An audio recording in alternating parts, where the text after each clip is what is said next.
¿Ya me oyen? Muy bien. Hoy les enviamos la palabra del Señor desde aquí, del Centro del Universo, del Centro del Universo, Ministerio de la Hermosa, aquí en el Centro Cultural Polivalente. Nos congregamos aquí. Nuestro gran proyecto y sueño es que algún día aquí se oiga las carreras de los niños y los maestros y todo sea un gran centro de formación académica, de desarrollo humano, con valores cristianos. Ahí ya tenemos casi ahorita 20 salones, estamos terminando los acabados exteriores. No es sencillo, llevamos ¿qué? 10 y ¿cuántos años? 17 años aproximadamente que arrancamos, ya casi 18 que arrancamos este gran proyecto.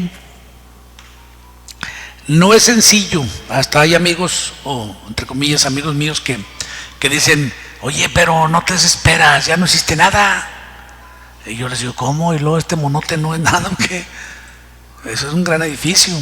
Con la economía nuestra es difícil de repente acabar los proyectos tan rápido, porque viene poca gente y luego de los pocos que vienen, muchos no diezman y no ofrendan y no colaboran. No es queja ni estoy quejándome de ellos, nomás estoy diciendo que porque no se puede de repente hacer las cosas rápido. Entonces, yo sé que ustedes me entienden, pero ya andamos en los acabados. Cabe decir que ya tenemos todo zarpeado, todos los salones interiormente, todos están zarpeados.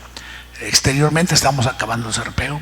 En algunas áreas del segundo nivel ya hay cableado y contactos y todo eso. Faltan los pisos, faltan las puertas, faltan las ventanas. Y a alguien pues le falta mucho. Nos falta menos que cuando empezamos. Cuando empezamos no había nada. Después de mucho trabajo, mucho sacrificio y mucho tiempo, hemos logrado bastante. Así que bendecimos al Señor por ello.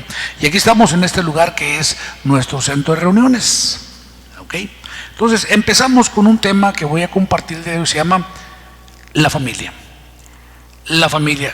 Para empezar, pues ahorita en nuestros tiempos no es tan sencillo hablar de la familia en Occidente como tal vez lo sea en Oriente o en Medio Oriente, donde a fuerza de imposición y restricciones por leyes civiles y religiosas se conserva cierto estatus y un status quo en las cosas que son como eran hace siglos.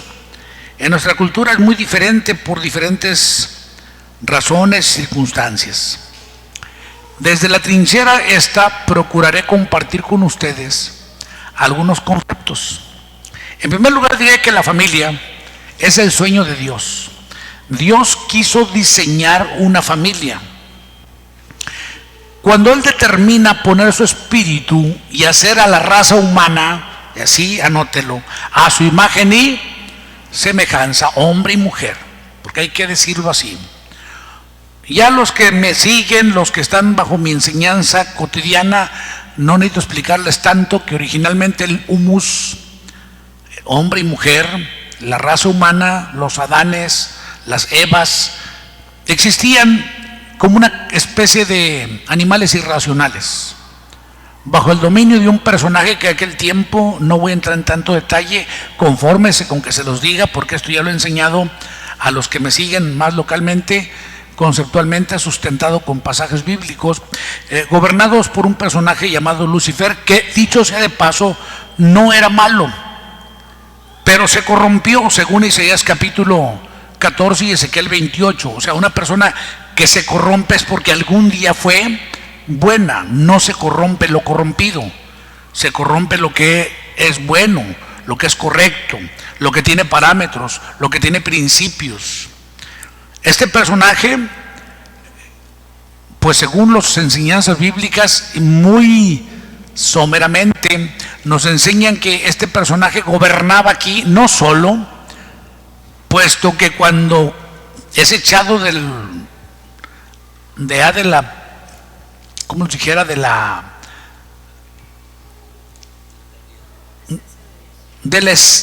sí, son conceptos muy comunes, la presencia de Dios, la eternidad, pero la presencia de Dios, ¿dónde está? Porque si Él es omnipresente, pues aquí está presente.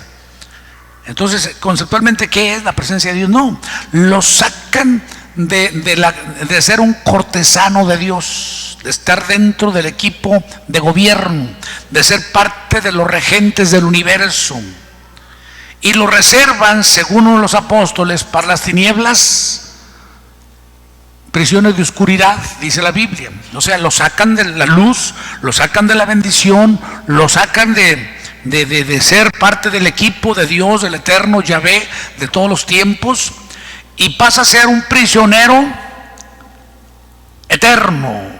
Se convierte entonces en lo que se conoce en el lenguaje hebreo y en otros idiomas, y de ahí salen muchas epopeyas y mitos y mitologías, donde se convierte en el señor de ultratumba, con diferentes nombres y motes que les dan las culturas de las sociedades, porque son mitos que tienen hitos, son conceptos universales que han manejado todas las sociedades y todas las filosofías. El concepto del bien y del mal, del Dios y del diablo, de la luz y de las tinieblas, del Señor del cielo y el Señor de ultratumba, los demonios en este caso. Pero no era solamente Lucifer, eran muchos otros santos ángeles poderosos creados por Dios, entre los que habían príncipes, potestades, gobernadores, y también habían huestes, que a posteriori todos ellos se convierten en opositores de Dios, y entonces todos son puestos en principados, potestades, gobernadores de las tinieblas y huestes espirituales de maldad, aunque todos de abajo para arriba, de arriba para abajo son malvados ahora, procurando contravenir el proyecto de Dios, porque Dios, el Eterno, en su proyecto de reconstrucción y reorganización de su universo, habiendo quitado al regente, ya no empieza un tema que se queda realidad, pero esto sirve para poner el fundamento de por qué la familia. En su afán habiendo quitado al regente y en el afán de reorganizar su universo, pone a un personaje que desde la trinchera de Lucifer, pues era un ser muy inferior, eran como animales irracionales, hace rato lo dije, el hombre. El hombre, hablando en términos generales, hombre y mujer, o sea, hablando como especie. ¿Se entiende eso? Hablando como especie.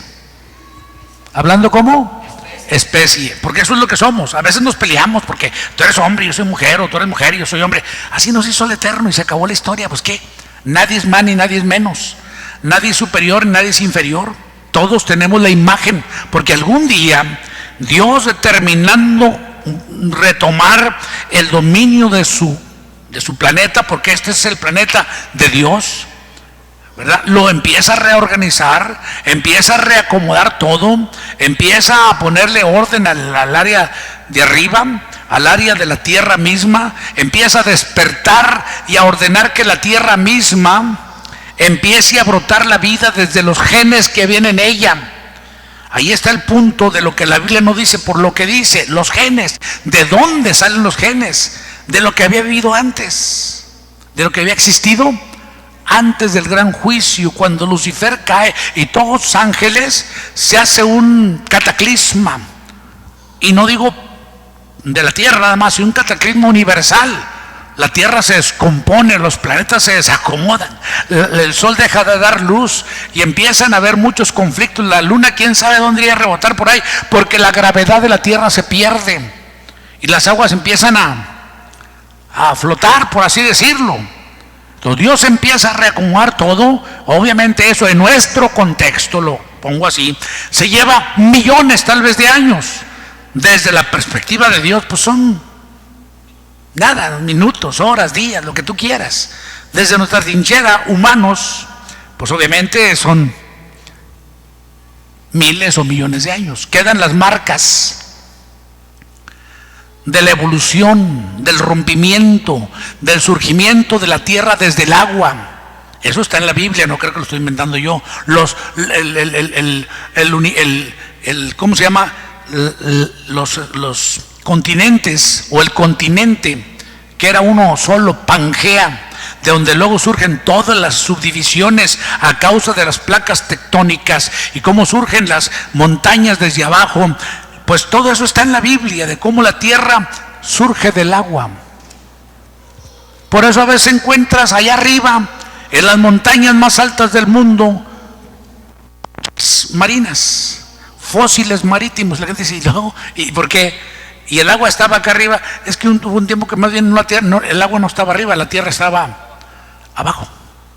Y de ahí surge.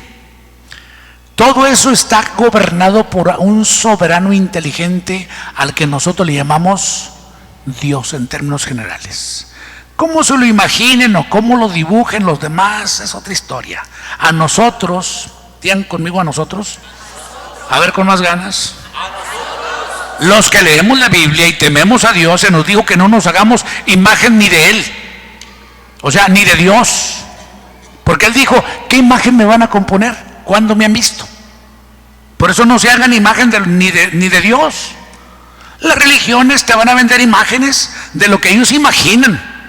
Eso es una imagen, algo que se imaginó alguien, y de su imaginación crea algo, y luego se la vende a un montón de mensos que no piensan, solamente aceptan las imaginaciones de otros. Luego otro Vivales le da poderes a la imagen. Esto está en Apocalipsis. Le da poderes a la imagen, le atribuye poderes, lo bendice, le echa aceite, le echa agua, le dice alguna cosa y por ahí se lo da a la gente. Y ahora sí, con ponlo en la puerta, ponlo en la pared, ponlo arriba de la cama, ponlo en la entrada de tu casa, te hincas delante de él y aquí en delante estás protegido o protegida. Así surge la idolatría. La gente originalmente adora piedras a las que luego les pone ojos y manos o figura.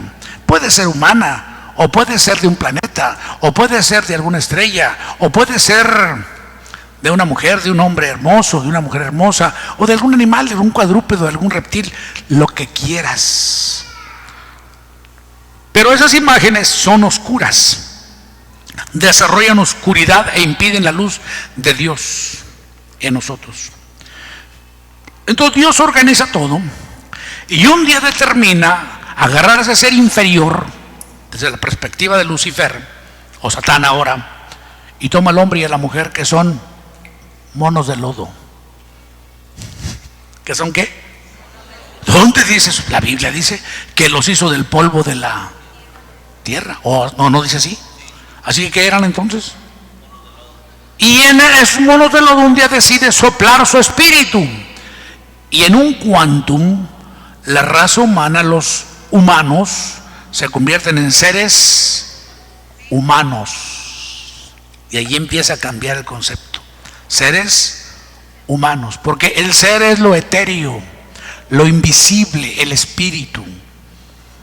Todavía, y ya estamos así, configurados como dualidades. Estoy diciendo cosas que no he dicho, Es más, que van a aparecer herejías, por eso les pedí que analicen, pónganse vivos. Aunque sea su maestro, no me toleren tanto. Esa dualidad, espíritu, y la otra dualidad se compone de cuerpo y alma.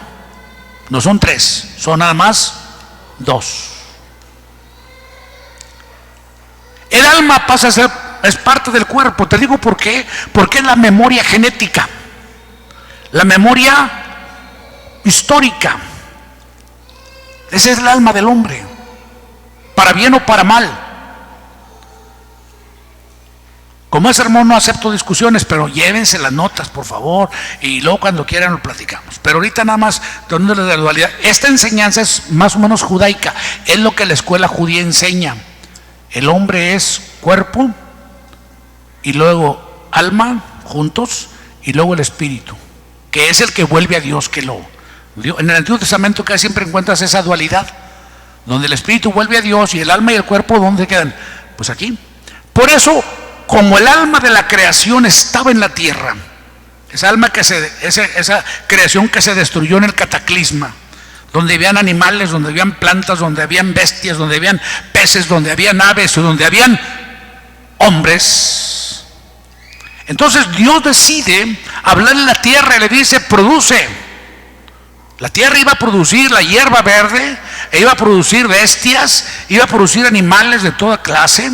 Y luego le dice a los mares: produzcan aves y produzcan peces y grandes monstruos marinos. Fíjate, no le dijo a la tierra: produce aves. Las aves son acuáticas. ¿De dónde? Dice, todo según su gen. Y sepárelo así, gen. El género. El gen se refiere a la especie. En la cuestión genética no hay confusiones. Lo que es ave es ave y lo que es pez. Lo que es vaca y lo que es perro, y lo que es chango y lo que es humano es humano. Curiosamente, solamente lo digo para que de volada por ahí se anoten, el hombre no entra en ese proceso. Dios no le dice a la tierra produce, sino que parece que el hombre es preexistente a ese evento y sobrevive al evento del cataclisma, de alguna manera. Porque entonces Dios dice, hagamos al hombre a nuestra imagen. No voy a jugar con las palabras, porque no me gusta en estos casos jugar con las palabras. Pero Dios, y ustedes analícenlo, léanlo, búsquenlo, se les doy chance de que analicen. No, yo no soy uno que dice, ya dije y así es, Dios habló y se acabó. No, analícenlo. Yo pastoreo gente pensante. Lo bueno que no pastoreo borregos.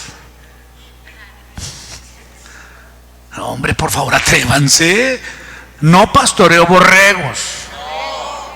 No, no, ya me amolaron, ¿verdad?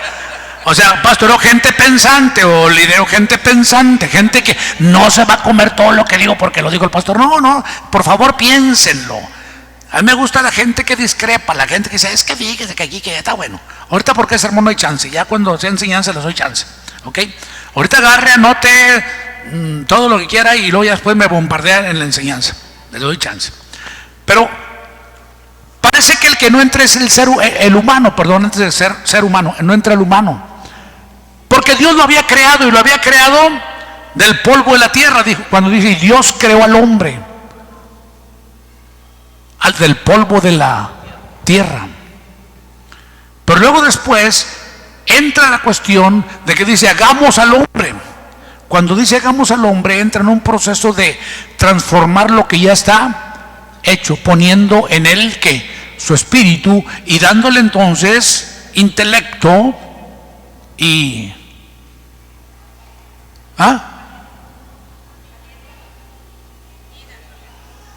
intelecto y dialecto. El hombre se comunica, el hombre piensa, la mujer se comunica, la mujer piensa. Y luego, en lo que parece resumen, en otro pasaje dice, varón y hembra los a su imagen. Ya, pum, es un proceso de otra índole. Entonces, hasta ahí llegamos con esa cuestión, porque voy a entrar en el por qué Dios decide tomar al hombre y a la mujer para poner en ellos su espíritu.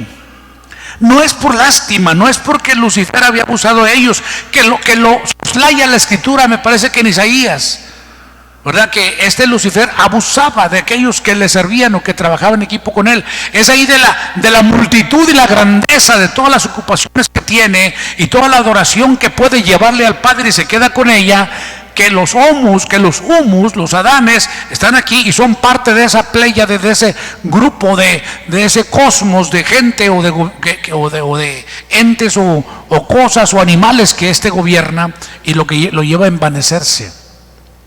Pero luego ya que Dios hace al hombre a su imagen y semejanza, ¿para qué lo hace? Malaquías capítulo 2 verso 6 dice que lo hizo porque Dios quería una familia para él.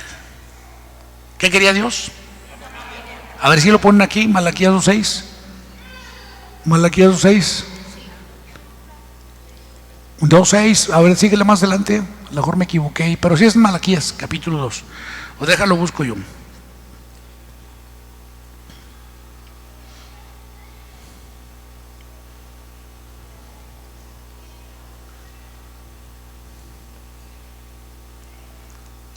Está en Malaquías capítulo 2, déjenlo busco. Espérame, niño, ahorita voy contigo.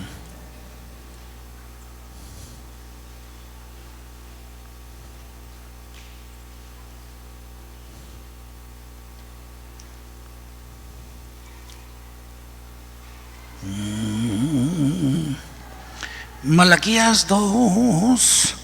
Está más adelante. Más adelantito, por aquí está. donde dice, ¿por qué creó a tantos con un solo espíritu?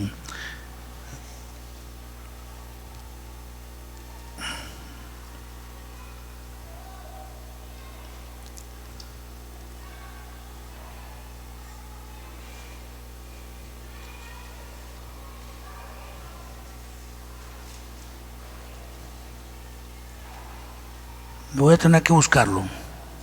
Si me ayudan aquí los que están aquí con buscar la escritura. Sí. Porque buscaba una descendencia, 2:15, perdón. Bueno, ahí está 2:15, porque Dios buscaba una descendencia o una familia, que es prácticamente lo mismo. Una descendencia son aquellos que descienden de alguien, son aquellos que son formados o enseñados o desarrollados por alguien. Dios entonces inicia un proyecto, una descendencia, una familia.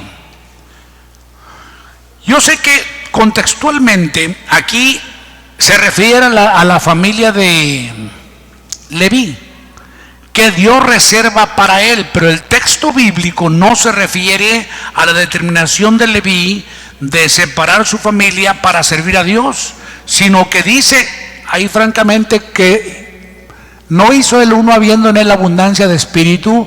¿Y por qué uno? ¿Por qué creó el primer hombre? ¿Por qué crea la primera mujer? ¿Y por qué junta a los dos para que sean uno solo? Porque Dios quería una descendencia. De ahí pues empezamos con la cuestión ya de que Dios es el fundador de la célula más poderosa de la sociedad, lo que le da origen a todas las demás instituciones, la familia. La familia, pero como dije hace un momento, acá en Occidente obviamente hay varias cuestiones que tenemos que considerar para poder nosotros hablar entonces de la familia. La familia es un grupo de personas unidas por el parentesco, o puede también, empieza realmente sin parentesco, empieza como una unión legal. De esa unión legal de dos personas surge luego la familia por parentesco, porque son hijos o descendientes o nietos o descendientes o bisnietos o descendientes de los primeros progenitores, de los primeros fundadores de esa familia. Dios, dice la escritura en Génesis 1:26 al capítulo 2 verso 3, pone esa familia o pone esa pareja y les da la capacidad de desarrollarse. Génesis 1:26 hasta Génesis 2:3, y les da la capacidad y los bendice Dios y les dice: fructificad y multiplicaos, henchid la tierra y sojuzgadla. ¿De qué te habla eso? De desarrollo. ¿De qué te habla? De desarrollo, de potencialización. O sea, cuando Dios te pone en una familia, en la familia es donde tienes posibilidades de tener o de ser impulsado o impulsada para desarrollarte, para tener crecimiento intelectual, espiritual, moral, ético, social, de cualquier nivel. Es en la familia donde se te da la formación y las herramientas para que te desarrolles. ¿Se escuchó eso? Son los padres, por ende, los que transmiten valores, principios, y no solo, también identidad, capacidad y todo lo necesario para que el individuo, hombre o mujer, los hijos, los nietos, los bisnietos, alcancen a desarrollar el potencial que tienen y cumplan el propósito para el que fueron creados. ¿Y cumplen el propósito? Nosotros no los creamos. A mí no me crearon mis padres. Alguien superior nos crea a todos, según el Salmo 139. Pero nos encomienda bajo la autoridad y tutelaje de hombres y mujeres que deben de llevarnos al desarrollo de nuestra personalidad y nuestro carácter y de los dones y talentos que tenemos. Ya les di la escritura de Génesis 1:26 hasta el 2:3. Ahí anótenlo ustedes, ya lo leen en su casa, porque si me pongo aquí a tenerme con todos los pasajes, olvídate, no acabamos. Las familias, a veces aunque seamos del mismo país, tenemos diferentes costumbres. Tenemos diferentes trasfondos sociales, económicos, de fe, étnicos inclusive a veces esta costumbre hasta de comer. Hay familias donde no se come esto, donde no se come aquello. Es más, en el mismo país, nosotros, por ejemplo, en México es un mosaico multicolor de gentes, de ideas, de costumbres, y hay cosas que en el norte no significan lo mismo que en el sur, no significa lo mismo las cosas en Baja California Norte que en Yucatán o Quintana Roo. Cambia diametralmente los usos y costumbres de una región a otra. ¿Estamos de acuerdo en eso? Vamos a lugares donde inclusive los conquistaron los mismos que nos conquistaron nosotros, y aunque sean los mismos conquistadores, les dejaron diferentes usos. Cuando tú vas a Cuba, son otras palabras que se usan, algunas muy comunes nuestras, no, hombre, allá son todo un desorden. Vas a Ecuador y también las palabras nuestras allá suenan muy duro.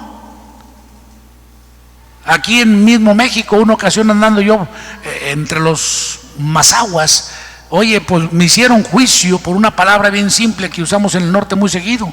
Aquí las mujeres le dicen al marido viejo y las esposas le dicen, perdón, los maridos le dicen a las esposas vieja y las esposas le dicen al marido viejo. Bueno, esa expresión allá entre los mazahuas, olvídate, es toda una ofensa. Ya me andaban queriendo hacer juicio sumario por haber usado la palabra viejas. A no ser que un anciano por ahí en calzón, fíjese qué interesante, él andaba en calzón y yo bien vestido, y el respetable era él y yo no. ¿Cómo?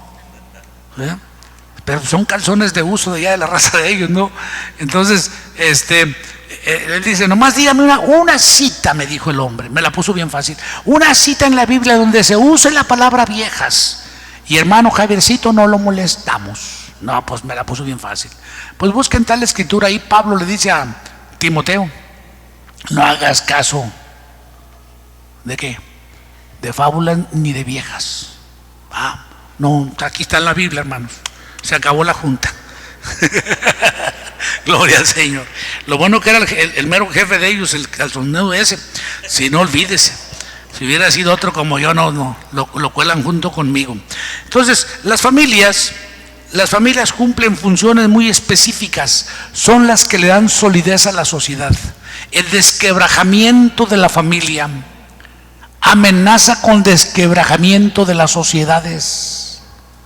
La falta de principios de las familias, gracias a Dios, que es la mayoría de la gente que todavía cree en las familias y que acepta que es dentro del vínculo familiar donde los individuos tienen o son capaces de tener desarrollos. Ahora, la cuestión es que, como les decía al principio, los moldes familiares parecen haber cambiado, o por lo menos no habíamos observado que hace muchos siglos que existen otros modelos. El primer modelo lo encontramos obviamente a Dios estableciendo la familia. Encontramos, por ejemplo, un hombre de la Biblia llamado Jabes. ¿Sabes quién lo crió a él? Ustedes lo han leído. Allá en Primera Crónica, si no me equivoco, capítulo 4, versos 9 y 10. Su madre le puso el nombre. Su padre nunca aparece. ¿Cómo se llamaría la familia de Jabes? Jabes y su madre. Familia monoparental. Está en la Biblia. ¿Familia qué? Hoy no quieren decirles que son hermanos aquí ellos. Yo soy el que no soy hermano. Entonces yo sí lo digo. Este hombre venía de una familia monoparental. La mujer, ¿por qué razones lo tuvo? Y parece que lo tuvo sola en una cultura donde era muy difícil que una mujer sacara a un hijo sola. No solo eso, parece que le fue muy duro. Sería desde guardar el embarazo, o sea, cuidarse en el embarazo. Eran mujeres muy maltratadas, muy sufridas, socialmente, religiosamente, familiarmente y lo que tú quieras, porque en aquel entonces, olvídate, no estoy hablando del siglo pasado, estoy hablando de hace muchos siglos. ¿Se entiende eso? Si el siglo pasado en México era difícil ser madre soltera, se comían a la mujer viva prácticamente y al bebé lo hacían pedazos socialmente. Yo recuerdo un chiquillo al que corrieron del salón por ser bastardo. La misma maestra le dijo: te sales porque en mi clase no hay bastardos. Era muy duro no tener otro apellido. Era muy duro no tener a tu papá. ¿Te imaginas tú cuando Jabes surge y su propia madre le pone el nombre Jabes, que significa dolor? Porque con dolor te logré sacar adelante o te di a luz. Un hombre lleno de violencia, lleno tal vez de limitaciones, de rechazo social, porque pues si así fue, ¿verdad? Encontramos que algún día se atrevió a clamarle a Dios con una oración de un resentido. Por favor, los resentidos levanten la mano, los que de repente decidieron no creer en Dios porque les ha ido muy mal en la feria, les ha ido muy mal en la vida, porque no tuvieron un padre, o porque no tuvieron una madre, o porque no tuvieron nadie que los apoyara en su vida. Pero este hombre tuvo algo positivo dentro de todo lo negativo, y dice la Escritura que él clamó a Dios y hace una oración así media difícil. Dice: oh Dios, si de veras tú me bendijeses y tú de veras me dieras bendición y me guardases del mal. Y hace una serie de expresiones que en el texto original significa como si existieras, si me pudieras ayudar. El texto dice enseguida, porque es como una síntesis muy rápida de su vida, que Dios le dio todo lo que Jabes pidió y llegó a ser el más grande entre todos sus hermanos. Entiéndase como hermanos la gente de su madre, la gente de sus parientes, de sus primos, de toda la gente que lo rodeó, porque desarrolló una región que llegó a denominarse por su nombre, la región de Galad. ¿Oyeron eso? Llegó a ser la región de Jabes. Primero fue Jabes de Galad, pero algún día llegó a ser Galad de Jabes. O sea que entonces no importa lo difícil que fueron tus orígenes, cuando tú eres capaz de conectarte con Dios, tu destino puede alcanzar dimensiones tremendas, por causa de que te estás uniendo al origen de la vida y del propósito para el que tú naciste. Porque créeme que independientemente de las razones por las que te han concebido, no sé si a esta mujer la violaron, no sé si a esta mujer la engañaron o la casaron, no la aventaron a la vida ya embarazada. Dios bendiga a esas mujeres que se aferran a tener a sus bebés independientemente de la situación o los sentimientos o el coraje o la rabia que traen. A veces la sueltan sobre los hijos, pero Dios bendiga a esos hijos o hijas que independientemente de la violencia con que son concebidos y criados, se atreven a clamar a Dios, al que dijo: clama a mí y yo te responderé. Y yo te voy a enseñar cosas grandes y ocultas que tú no conoces, porque cosas que ojo no vio, ni oído oyó, ni han subido en corazón de hombre, son las que Dios ha preparado para quienes le aman. Atrévete a clamarle a Dios. ¿Oyeron eso? Dije primero de Crónicas capítulo 4, ¿verso qué? ¿Versos qué? 9 y 10.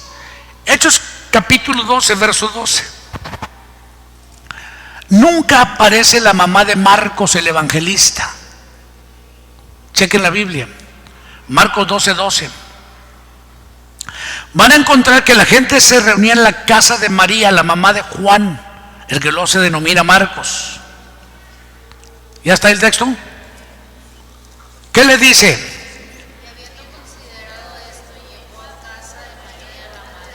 ¿Por qué no habla del padre de Juan?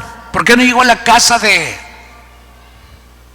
Serapio o de Pedro o de alguien, ¿no? Que dijera la casa. Se supone que en esas culturas tan machistas, en la cabeza de la familia es el líder. ¿Por qué mencionan a María, la madre de Juan? Llegó a la casa de María, la madre de Juan. A ver, lean todo completo.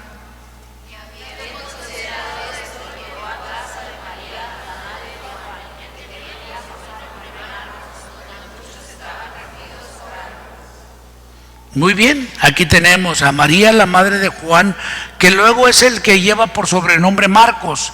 Este era sobrino de Bernabé, hermano de María. ¿Y dónde está el papá? Sabemos todo el trasfondo de quién era su mamá y el tío de él, en este caso Bernabé, pero no encontramos al padre. De vuelta, ¿de qué nos habla? ¿Qué clase de familia es esta? Monoparental. Ahora díganlo conmigo. Está en la Biblia. Digan conmigo, está en la Biblia. No dice que sea monoparental, pero no aparece el papá por ningún lado. Y ahí vamos por lo menos 2 ejemplos aquí, donde encontramos que también a las mujeres, sea por viudez, sea por lo que tú quieras, ellas son las que sacan adelante a los hijos. Y esta mujer tuvo la calidad y capacidad de transmitirle el evangelio a su hijo, que lo llevó a ser el gran misionero junto con Pablo y Bernabé, y luego después nos bendice con el evangelio que conocemos, el evangelio de Marcos.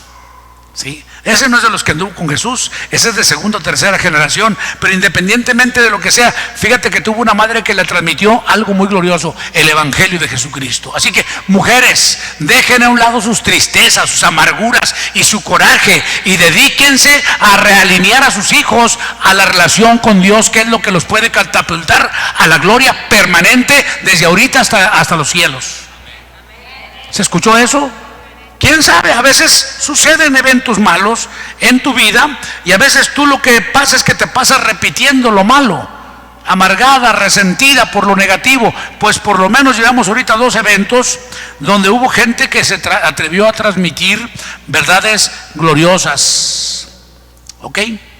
Luego encontramos una familia, ¿cómo le llamaría yo? Léanme Éxodo capítulo 2, versos 1 al 4. Aquí les va otro concepto. Del 1 al 4. Éxodo 2, versos 1 al 4. Esta familia le voy a llamar familia de ensamble o ensamblada. Léanme el texto, no sé que lo tergiverse yo. Un varón de la familia de Leví fue y tomó por mujer a una hija de Leví. ¿La cual?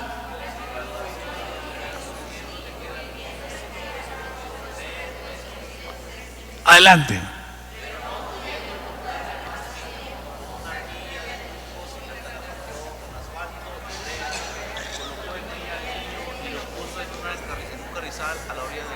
¿Y luego? Una hermana suya se puso a lo lejos para ver lo que le acontecería. Hasta ahí. Ayúdenme, por favor.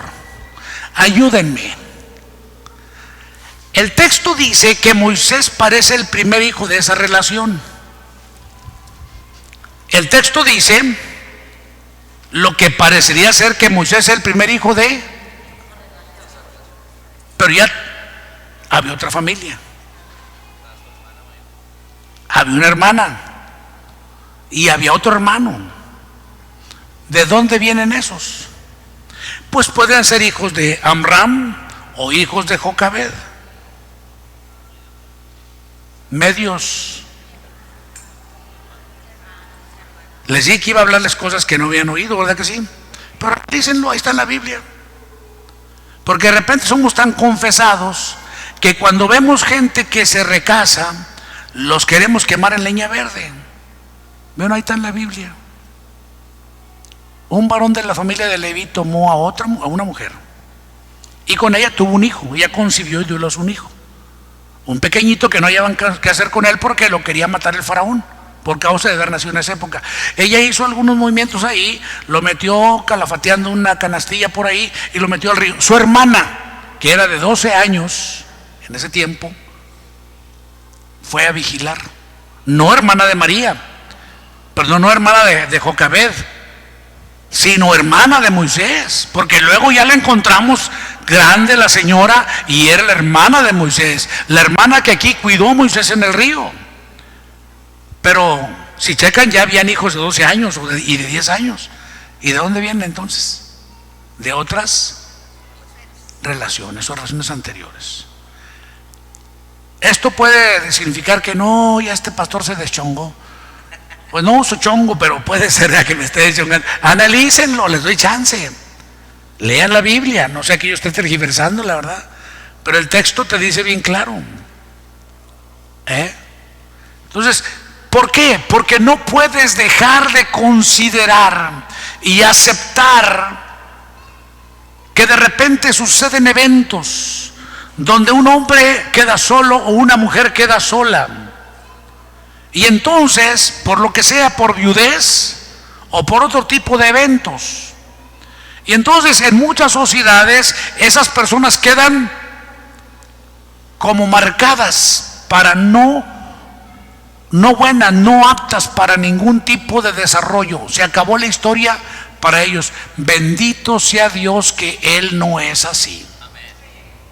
No les gustó, no dijeron amén, casi, así como un poquito de bendito sea Dios que Él no es así. Pero porque encuentra aquí un varón de la tribu de Leví, tomó a otra hija de la tribu de Leví, y ella concibió y dio a luz un hijo, el cual era varón hermoso, y temiendo la ira del rey, le calafateó una canastilla y lo metió entre los juncos y lo echó al río. Su hermana, 12 años mayor obviamente, eso lo pongo yo porque conozco la historia y la Biblia, va cuidando que no le pasa nada a ese niño o ese canastillo con el niño adentro. Y de ahí sale el gran libertador. ¿Quién podría pensar que de una relación que a lo mejor muchos verían mal, porque es una segunda pareja, y de ahí sale el gran libertador llamado Moisés? ¿Cómo se llamaría esa familia? Les dije.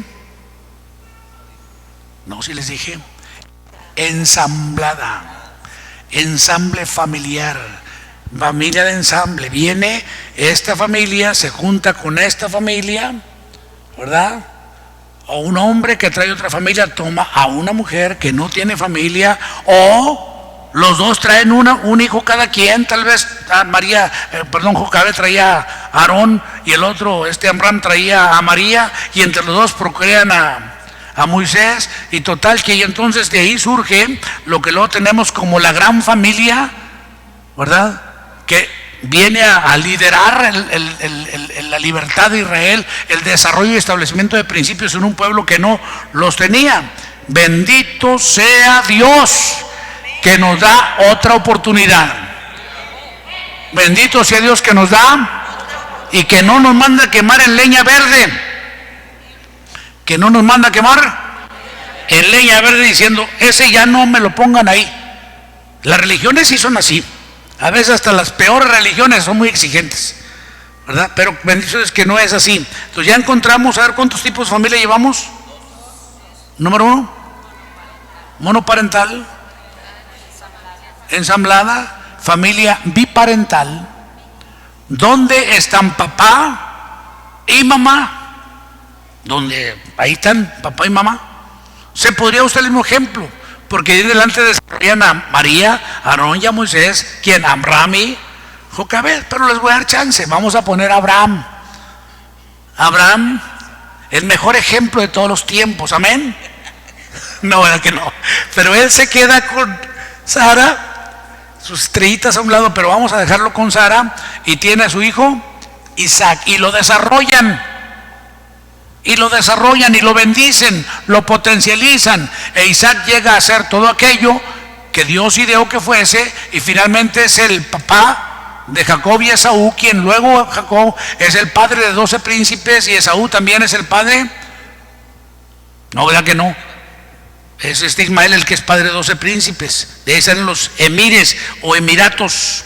Entonces encontramos aquí en este particular la familia de Abraham, cómo es desarrollado por sus padres, potencializado, protegido, al grado que cuando uno de los hermanos, parece ser el único que vivía ahí con ellos, en este caso Ismael, tuvo algunas cuestiones o actitudes negativas en contra del muchacho aquel, y iba a permear en unas traumas o falta de desarrollo para él, lo que hicieron fue que exiliaron al que estorbaba en el desarrollo de ese hijo.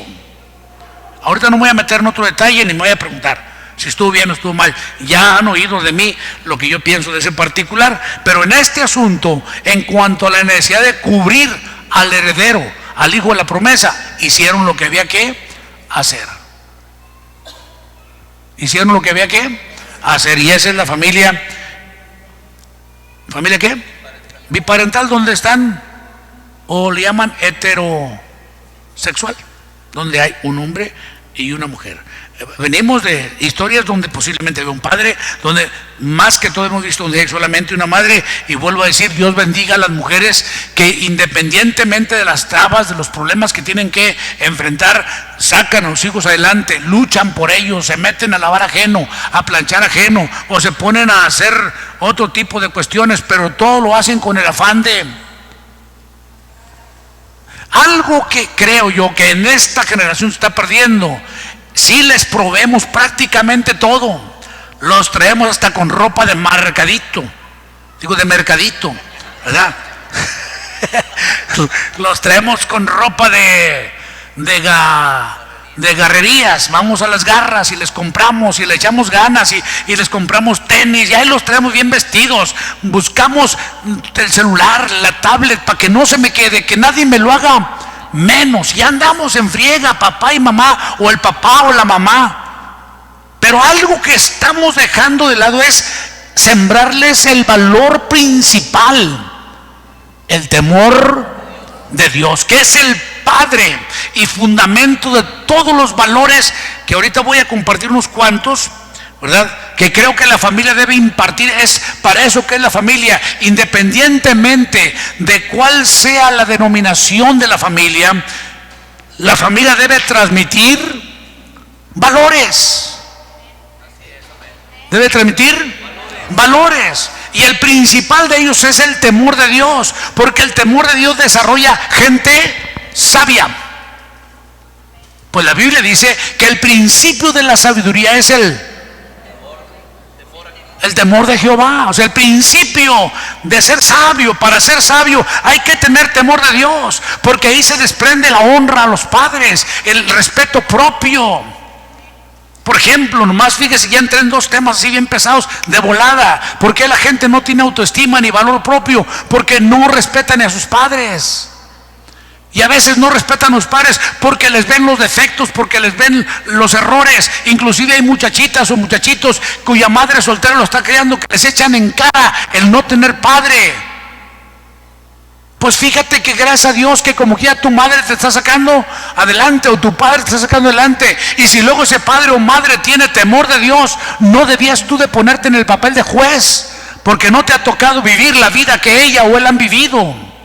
Punto. No te toca juzgarlos, te toca honrarlos, pues el mandamiento bíblico dice honra. ¿Qué significa honra? Respeta, págale lo que le corresponde. Y hay un tiempo en que tú no puedes darle ni un centavo, al contrario, tú vives dependiendo de ellos, porque te dan techo, te dan vestido, te dan comida, te dan atención médica, te dan chance de pasearte y te proveen los gastos para que te pasees. Y hay una época en que quieres salir con la novia o el novio, y ahí sordeadamente les pides dinero para pasear al mono o a la mona. ¿Sí o no? Sí, hombre, ¿cómo que no? Hay un tiempo que tú no puedes pagar nada, ni tus estudios. Gracias a Dios por tu padre o tu madre, que en medio de sus carencias prefiere a veces quedarse sin dinero o endeudarse para que tú tengas lo necesario.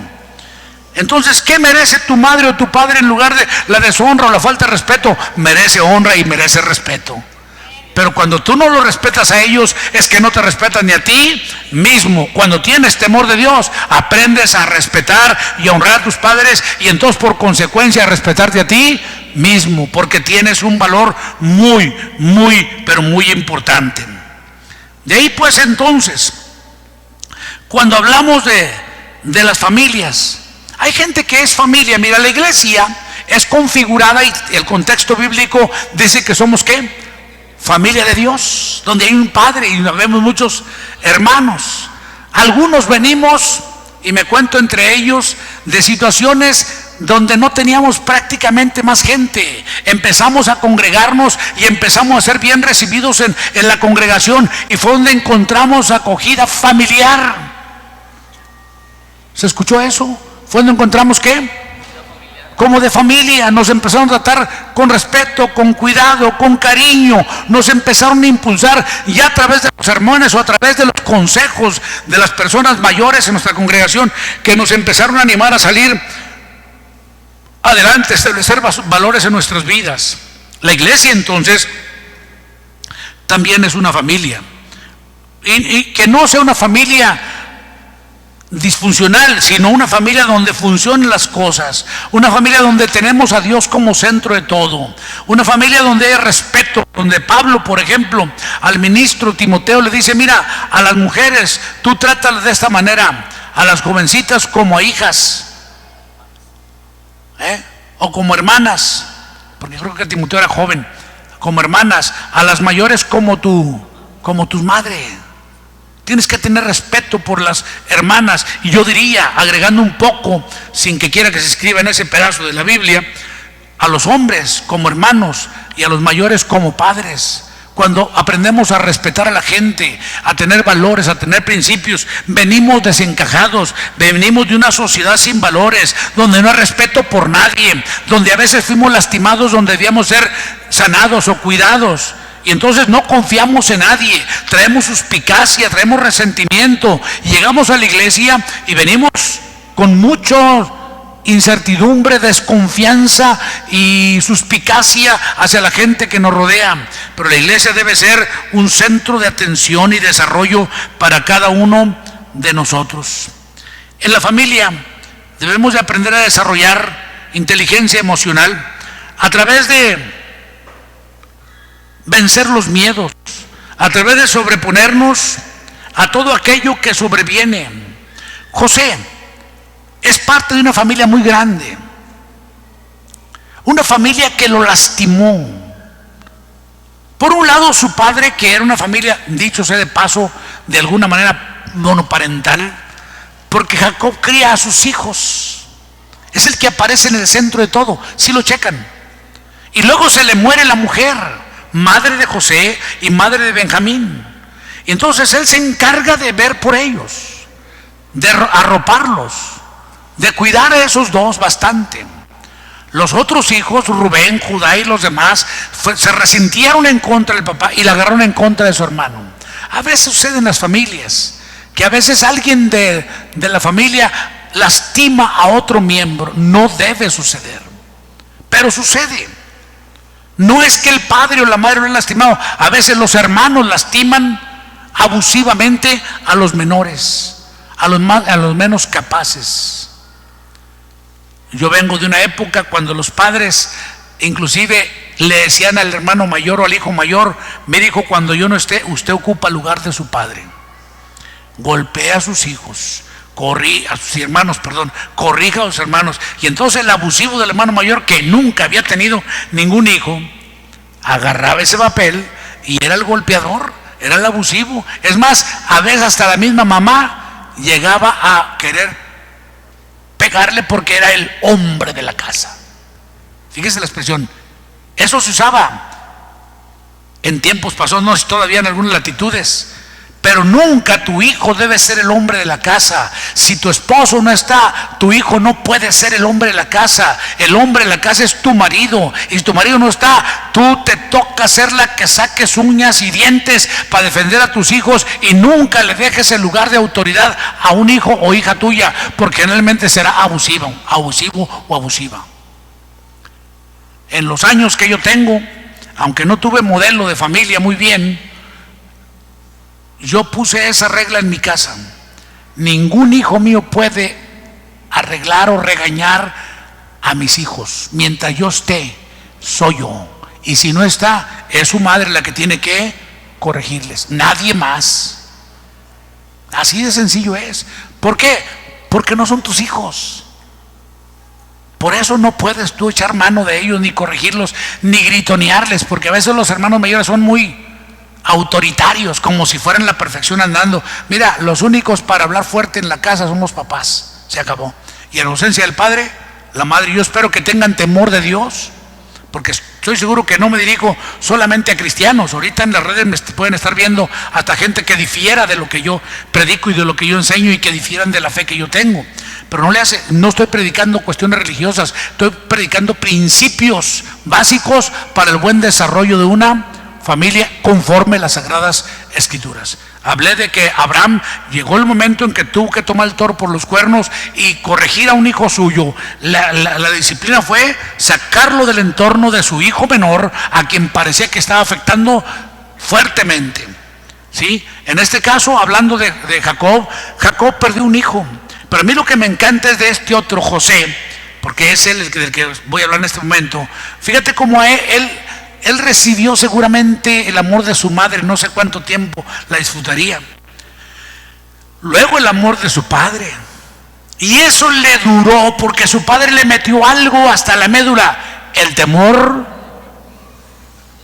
de Dios. A donde quiera que fue, le pasaron cosas que olvídate. No voy a entrar en tanto detalle porque necesitaría otra enseñanza y otro sermón. Pero pasó de la persecución al hedor de muerte, a ser vendido como esclavo, a la esclavitud, de la esclavitud al acoso, del acoso sexual, por cierto, que no es una cosa nueva. Y luego a la cárcel, y de la cárcel a la ignominia, y de la ignominia al reconocimiento y a la gloria. Y cuando vuelve a encontrarse con aquellos que, entre comillas, le causaron todos los males, que lo odiaron con odio jarocho, que quisieron matarlo, pero finalmente lo vendieron, y todo eso le trajo una cadena de males sobre su vida. Cuando él se soñaba como que sus ramos de trigo era el que estaba de pie, como que la luna y las estrellas y el sol se postraban delante de él, nada de eso se cumplía. Al contrario, iba de mal en peor, y lejos de su padre, lejos del amor de su vida que era su padre. Pero cuando llegan estos malvados enviados por el papá, ellos en la confianza que nunca se iban a encontrar con José en una posición de gobierno, yo creo que si pensaban en él, pensarían en un perdedor que estaría por ahí en alguna hacienda trabajando como burro. Pero al que Dios le da su gracia, y aquel que persevera con Dios, Dios lo saca adelante. No importa para qué te proyecten los que te odian, Dios no dejará que sucumbas. Él levantará tu rostro y tu luz se verá como el mediodía, aunque sea de noche. Vas a brillar, como dijo Daniel, como las luminarias del firmamento. Y eso le pasó al precioso José. Cuando llegan sus hermanos, resulta ser que ni lo reconocen de tan guapo que andaba el hombre, de tan bien vestido, de las galas que traía. Él lo reconoció, ellos no supieron quién era. Él cambió de vestimentas, ellos seguían siendo los campesinos pobres que eran. Él llegó a ser un ejecutivo del gobierno más poderoso de su tiempo. Él cambió las ropas elegantes que le podía comprar su papá en las tiendas del rancho por las ropas de marca que se producían en Luxor o Mohawk o por ahí en Alejandría, en las más grandes urbes de Egipto, porque era el segundo del faraón. Él se vestía como egipcio, no se vestía como un hebreo campesino, así que no lo reconocían. Pero él los vio y supo que eran sus hermanos, y empezaron a buscar la forma de encontrarse con ellos. Cuando ellos se dieron cuenta que era José al que habían vendido y intentado matar, lloraron y se consternaron diciendo: ahora sí, nos va a matar. Y cuando entraron finalmente para encontrarse con él, sabiendo ellos quién era él les dijo: no tengan temor, Jehová me trajo aquí. Alaban a Dios. Todos los males que pasaron fue Dios el que los provocó, porque quería prepararme para la escuela de gobierno. Hoy por eso soy prácticamente el papá del faraón. Así lo dijo, si no me equivoco. Soy prácticamente el papá del faraón. Hasta el faraón, nomás lo que él hace es saber qué come, porque yo soy el que decía hasta lo que él come. De ese nivel. Pero hay que tener resiliencia, hay que tener piel dura, Hay que perdonar a los que nos dañan, no quedarnos con el resentimiento. El resentimiento lo único que daña es a uno mismo. La amargura al único que reprime es a uno mismo. Aunque tú pienses que tengas razón, tal vez la tengas, tal vez no, pero al final de cuentas te vas a hacer daño tú mismo con esos males que traes en el alma. Y José parece que no le dio tantas vueltas al asunto. Cuando parecía que ya tenía lo que quería, cuando llegó a ser el administrador de la casa del Potifar, Dios lo bajó de ahí porque no lo quería para administrador de una casa. Dios lo había proyectado para cosas muy grandes. Luego llegó a ser el más grande de todos los reos, el más importante, casi el alcaide de la cárcel. Dios le movió de vuelta de ahí porque Dios no lo había creado para que fuera el alcaide de la cárcel. Dios lo había creado para ser el gobernante de Egipto. ¿Quién hubiera pensado eso? Dime tú dónde naciste. A lo mejor ni tus padres pensaron que pudieras llegar a donde ibas a llegar, y tal vez donde estás todavía no es para aquello para lo que Dios te ideó. Tal vez todavía te va a sacudir la tierra, tal vez todavía te va a poner espinas en el nido. Ni llores, ni te quejes. Ay, que dure la vida, ay, cómo sufro. Quítate tus lloraderas y levántate y clama a Dios y dile: ¿para qué estás haciendo esto, Padre? ¿Qué tienes proyectado? ¿Qué nueva aventura nos vamos a echar? ¿A dónde vamos a ir? ¿Qué vamos a conquistar? ¿Qué país vamos a gobernar? ¿Qué invento vamos a desarrollar? ¿Qué nuevo negocio vamos a emprender? Pues porque no tienes por qué darte por vencido, ni conformarte con lo que tienes. Aunque ya te vistas con ropas elegantes en la casa del Potifar y la esposa del Potifar ande sobre tus huesitos porque te ves más guapo que el viejo, Dios no te creó para eso. No eres ni para la esposa del Potifar aunque ande muy pintada. Dios tiene algo mejor para ti todavía. Alaban al Señor. O sea que sí se puede, muchachos. Hay que desarrollar resiliencia, hay que tener visión, pero sobre todo lo que bien le sembró Jacob a José fue el principio fundamental de todos los demás, que es el temor de Jehová. Luego vienen los demás principios que solamente los voy a estar compartiendo así de pasadita. Esos valores como el respeto, la libertad, el compromiso, la convivencia, la responsabilidad, son valores bonitos. El patriotismo, la lealtad, la comunicación, la justicia, son valores importantes. Pero todos esos valores, sin el principio fundamental, no serán más que escalones que servirán para envanecernos, reglamentos que servirán para que envilezcamos a otros. Hasta las religiones sin el temor de Dios son simples agujeros negros donde la gente se pierde. Vean ustedes el mundo lleno de religiosos abusivos en todos los sentidos. Ni voy a mencionarlos porque no quiero ensuciarme la boca, pero he leído tanto y he sabido tanto de abusos de religiosos, y la gente le echa la culpa a Dios. No, no es Dios el culpable. La gente es la culpable porque no le da lugar a Dios, porque ponen su vista en hombres y mujeres perecederos. Es bueno que tengamos respeto por los ministros, pero una cosa es eso y otra cosa es la idolatría. Otra cosa es cuando nos rendimos pies ciegamente. Tengamos temor de Dios. Pero ¿sabes quién es y quiénes son los que deben enseñarnos los principios? Los padres o madres de familia. Pero lamentablemente hay muchos padres que no han recurrido al Padre por excelencia, no han buscado a Dios. Al contrario, hemos dejado a Dios. Dije hace un momento, creo que se me perdió la rola, pero ahí va de vuelta, encauzándola y concluyo. Los padres hoy nos aferramos y les damos de todos los hijos, pero lo principal que parece que no les hemos dado es el temor de Dios, porque ni siquiera vamos a la iglesia. No tengo tiempo, ando lavando. No tengo tiempo, ando planchando. No tengo tiempo, ando aquí, ando allá. Mira, date tiempo, porque para las cosas de Dios hay que darse tiempo, hay que hacerlo. No hacemos tiempo para todo, no hacemos tiempo para las pachangas, no hacemos tiempo para la socialité, no hacemos tiempo para cuántas cosas. Pues así como separamos tiempo para las cuestiones, separemos tiempo para congregarnos. Los hijos nos escuchan, pero generalmente repiten lo que nosotros somos, porque como dije algún día y con esto concluyo finalmente, nosotros enseñamos lo que sabemos, pero reproducimos lo que somos. Entonces, quiero rogarles hoy que le pidamos a Dios en este día de la familia que nos ayude a hacer familias que ponemos a Dios como fundamento. Ha de ser duro ser viuda y tener que guiar hijos en el temor de Dios. Ha de ser viudo, ser madre soltera o soltero, por lo que sea, y guiar hijos en el temor de Dios. Ha de ser duro ser casado, tener una esposa o esposo latoso o latosa, ir a la iglesia y todavía jalar a los hijos. Hay que caminar con Dios. El principio de la salida es el temor de Jehová. Sepamos que si Dios nos creó en familia es porque Él desea una descendencia.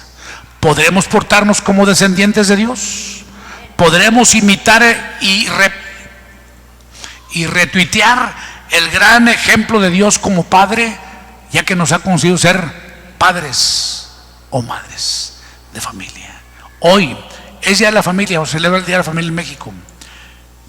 ¿Pero qué es una familia sin temor de Dios? Es una familia sin cabeza y sin origen. Pónganse de pie. Los invito a que volvamos a nuestro origen y a nuestra cabeza, que es el eterno Jehová de los ejércitos. Yo quisiera invitar a aquellos que dicen: pastor, yo necesito retomar los principios y sobre todo el temor de Dios. Yo quiero caminar en el temor de Dios. Si es cierto, qué bueno que estamos en pareja o en familia o como sea, pero hay que buscar el temor de Jehová. ¿Y sabes cómo empieza? Reconciliándote con Él. ¿Ok? Cierren sus ojos.